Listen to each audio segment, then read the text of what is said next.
You know what's interesting? Hello, Thomas. No. I beat you to the punch on one of these last episodes. You cut it out, so you got to be the one who asked me, hello, Thomas. That was not on purpose. Sure looked like it.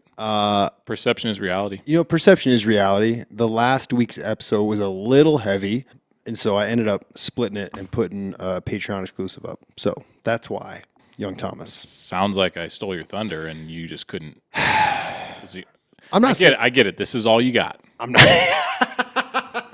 This is all you got. So you know what? I'll give it to you. Thanks, man. I need something, dude. For fuck's sake. Sorry. See, there you go. You made me feel bad. You should. Victim. Well, okay, Tom.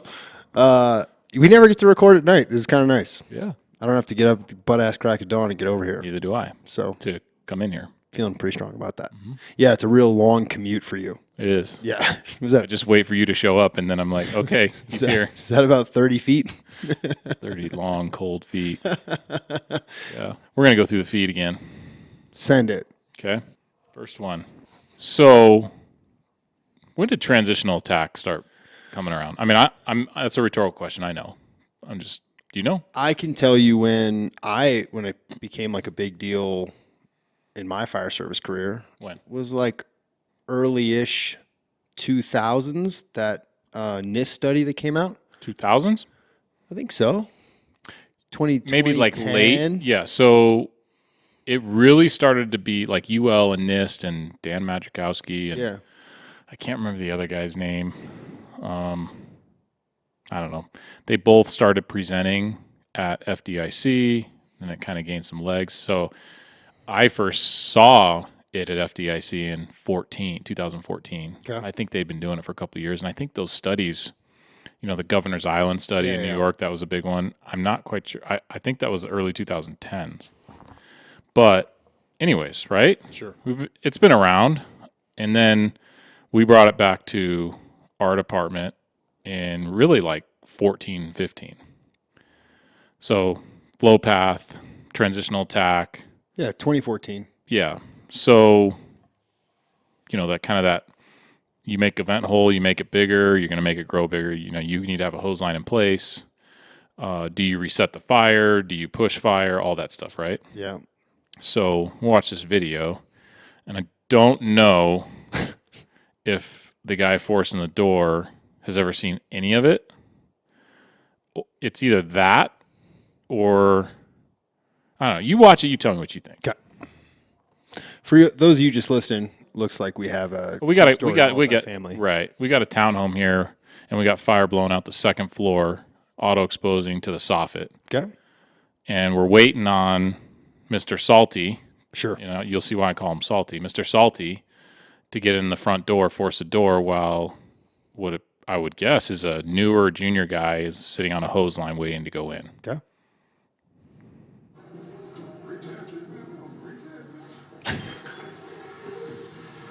Oh, now we're venting. Flames out of the window. Transitional attack. Straight stream to the ceiling.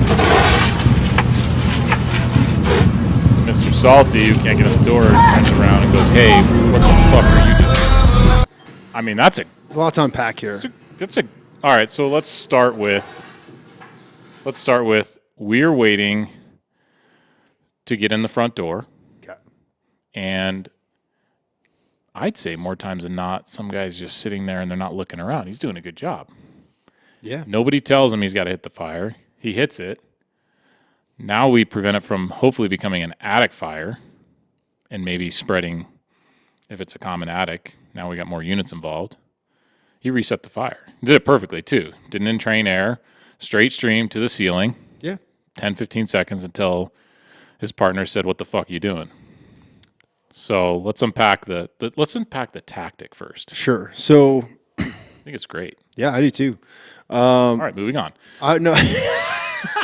So let's go on to the culture. No. I'll just tell you how we kind of teach it and the way that when I was brought up around this time, when those Governor's Island studies came out, they had, at least the one that I saw, they had placed heat sensors all around the house. And after water was applied, temperatures everywhere except for just outside the fire room went down. Foot off the floor. You had a foot off the floor. You had like- ceiling temperatures. Yeah, and everything got better except for right outside the door, which makes a lot of sense. Well, a lot of stuff I can remember was a fully involved vented fire out of like a bedroom or whatever, second story window. You had temperatures anywhere from like 1,000 to 1,300 degrees at the ceiling. Yep. And then you had I think it was like 6 4 to 8, 500 like on the floor, like a foot off the floor. So a victim down the floor. And then 15 seconds of water would drop the floor to like right around 100 to 200, and the ceiling to like 400, 500. Right. And of course, it comes back. You got to get in, you got to put it out. But it definitely made it more tenable and stopped the spread momentarily. Yeah. So when that came out, it was like, well, let's just transition everything. And that was kind of the Typical fire the service thought reaction, process, right? Like, hey, this is good for this situation. Why aren't we using it for everything? One thing to keep in mind is that when you're dealing with those temperatures, you have to account for the fact that now you have humidity inside that room. So if you can imagine having a sauna that you can only stand, 180, 190 degrees. That's a hot ass sauna.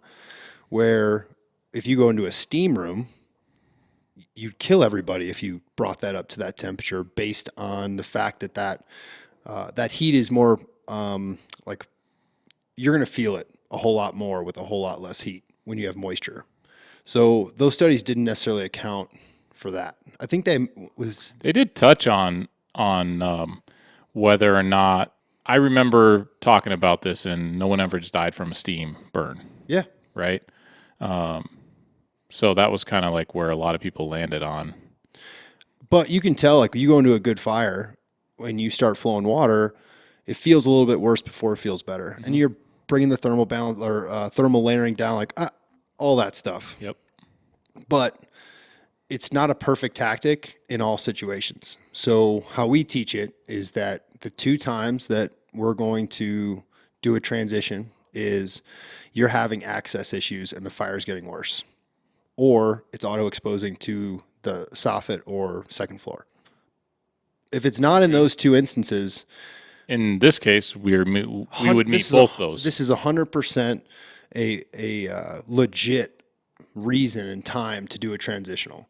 The other benefit of not doing a transitional is that if your fire's contained in that one single room and you put water on it, you shut the lights off. It makes searching harder. It makes advancing the hose line harder. I think it can arguably make things worse if you do it in the wrong instance. And if you do it in the wrong technique, then it's a big fucking problem. Yeah. And so if you don't allow for that bifurcational flow, and this is where the whole like pushing fire thing came from, which isn't true, but you're also adding a lot of fresh air and not giving it anywhere to go, which it has to go from an area of high pressure to an area of low so pressure. when you entrain air, you cover the whole window, so to speak, or you spin it around. What you're talking about is now you've got air going in. It can't escape out the window. So it's going to go from high pressure to low pressure, which is probably going to be out the bedroom door, deeper or into down the the house. stairs, or wherever. Right.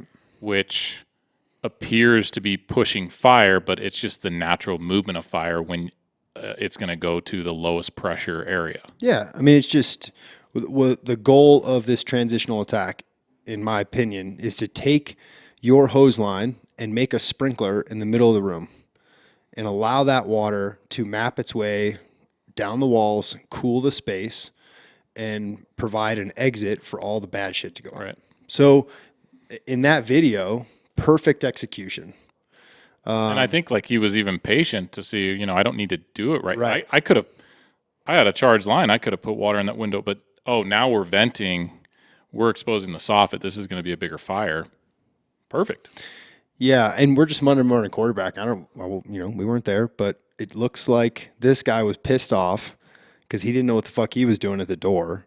And this newer guy who probably had some newer information was doing the right thing. I wish they were both masked up, but the whole masking up without your mask on just doesn't make sense to me. What you say? Sorry.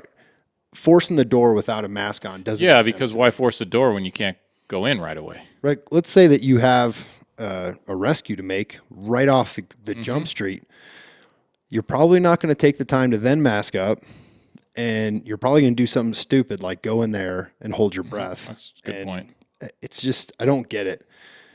The whole like, hey, I want to save my air for the inside. I can see that, or you could just be better.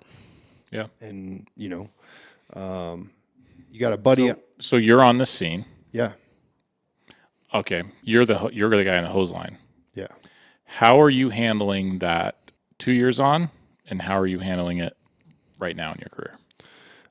2 years on, I'm so sorry. Like I'm sorry. My bad. And that's probably the best way. Probably the best way. Because what are your options, right? You're going to start a fight in the middle of the yard, and we still have work to do. 10 years on, tell that guy to go sit on the fucking bumper. He's not. He's senior to you, though. What about option C?